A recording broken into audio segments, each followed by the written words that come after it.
Hello everyone, my name is Mark. I'm here to talk about individual mandates in health insurance. And so what an individual mandate is, it's a requirement that everybody buys some type of health insurance. And so this was something that was controversial, but that was part of Obamacare. Everybody under Obamacare had to buy some sort of health insurance, otherwise you faced a financial penalty. And when Trump became president, the Trump administration took away the individual mandate, and a lot of people were happy or upset about that too. Today we'll talk about what the economics behind individual mandates are. And those economics have to do with something called asymmetric information. Asymmetric information is just a setting where, in economics, where one side of the market has better information than the other. And this happens all the time in health insurance markets because I have better knowledge about my own health and how good it is than the company that's offering me a health insurance plan.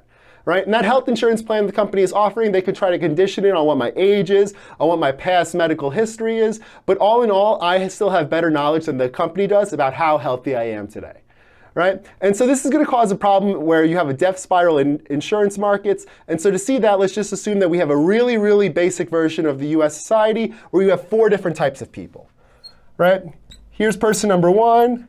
Here's person number 2. Here's person number 3.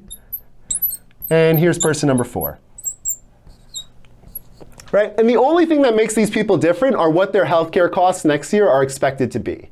Person number 1 is the healthiest type of person in the US, and so next year they expect their healthcare costs to only be $1.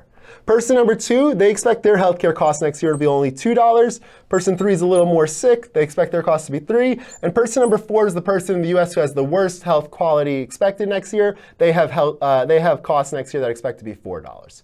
Right? And so the people in the US who generally have the worst health quality are the elderly. And so here you could draw this person. He has a little cane right there. And the people who are generally the cheapest to insure are young people. And so here this person's dynamic. They're young. They're jumping.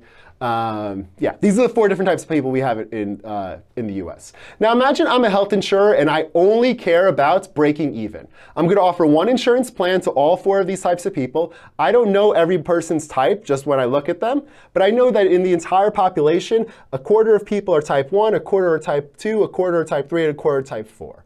If I just want to break even, what I'm going to do is I'm going to offer an insurance plan, and I'm going to set its price equal to the average of these 4 different types. And so the average is just going to be $2.50.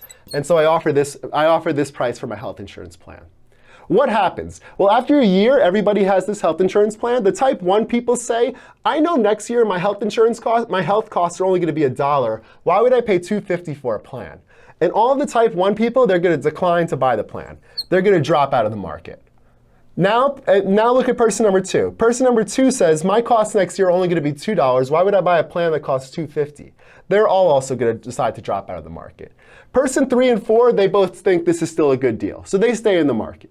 But the health insurance company now, if the only 2 types of people left in the market are types 3 and 4, the company is going to be losing money. And so they can't keep the price at $2.50. Instead, what they do is they've got to set the price equal to the average of these 2. And so the price changes from $2.50 up to $3.50. And when the price changes to $3.50, what happens to person number 3? Person number 3 says, next year my health costs are only going to be $3. Why would I pay $3.50 for a plan? And person number 3 drops out of the market. Once the insurance company sees this, they know the only person who's left in the market is the person type number 4. And so they set the price equal to $4. Person number 4 buys the health plan, and the cost for it is $4. And this is what the market breaks down to. There's just one person who's involved in the market anymore, and that's the person with the lowest quality health. And this is a situation called adverse selection. Adverse selection is a breakdown in a market where the only person who's left is the one with the lowest quality. And so there are a lot of examples you can read up online. I'll put some links underneath about this, but here in this case, it leads to the person with the worst health quality staying in the market. And if you want to learn more about how the health insurance market works, how a lot of other markets work or don't work, and how information problems plague them, you can take a Pitt class in either Intermediate Microeconomics or Game Theory. And I hope you enjoy that, and I hope you enjoyed this video. Thank you.